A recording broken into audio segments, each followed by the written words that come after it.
Pause this video and read through Matthew 7, 9 through 10. Anyone confused? Let me ask you this question. Does prayer matter? Does it work? Does it change the heart and mind of God? These are deeply impactful questions that non-Christians and Christians both can struggle with. Let's go back to verses 7 and 8 to gain some more context on our crazy stones and snakes to children thing. I'm going to give it to you in the English Standard Version because it's a little bit more straightforward. Ask and it will be given to you. Seek and you will find. Knock and it will be open to you. For everyone who asks receives, and the one who seeks finds, and to the one who knocks it will be opened. So according to the logic that Jesus lays out in these verses, let's revisit the questions on prayer. Does it work? Does it matter? Does it change God's heart and mind? In case you were confused at that point, Jesus explains further with these snakes and stones to children in verses 9 and 10. So if you sinful people know how to give good gifts to your children, how much more will your heavenly Father give good gifts to those who ask him? So with all those explanations and clarifications, what do you think? Does it matter?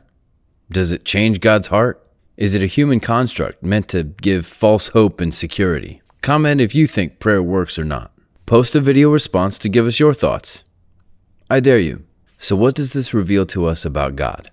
If it wasn't clear from the end of Matthew 6, God cares for you more than you can possibly imagine. In all of the amazing, astounding, beautiful creation that he has made for you and for us, humanity is the most treasured. You are of the most value to him, and you want to know if he cares what you have to say. Come on, man. It's my understanding from these verses that prayer is an open line of communication. He wants to hear everything you have going on. He knows it anyway. He's a big boy, and he can handle all your problems. Does it impact his own plan for your life? Absolutely. There is a saying in Christian circles that prayer changes the heart of God. That idea is supported throughout the Bible, and this is one of those instances. So what does this mean for you? If prayer is an open line of communication, it's important for it to be two-sided and go both ways. And one of the most difficult things to do in the middle of all of the things that we pack inside of our lives is to take the time to listen.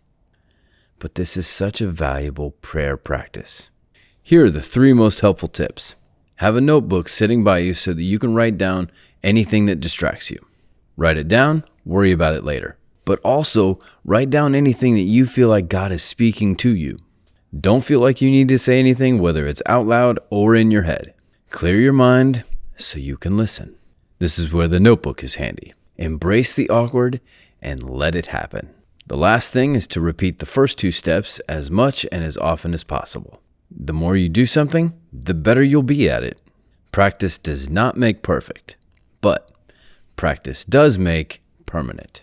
Steph Curry is known as the best 3-point shooter ever, but the most accurate percentage comes from his coach, Steve Kerr. And I promise that Kerr and Curry would tell you that they didn't get known for their shooting just because they picked up a basketball and were naturally gifted. That may be a good start, but the rest came from consistent repetition of success. So while it may feel awkward and weird to talk to somebody who isn't there, go for it and keep doing it. It doesn't need to be formal or, in King James speak, talk as if you were talking to a friend. You don't have to start or end any kind of fancy way. Just start. If you want some place to start, like a template, go back and look at the Lord's Prayer in Matthew 6, 9 through 13.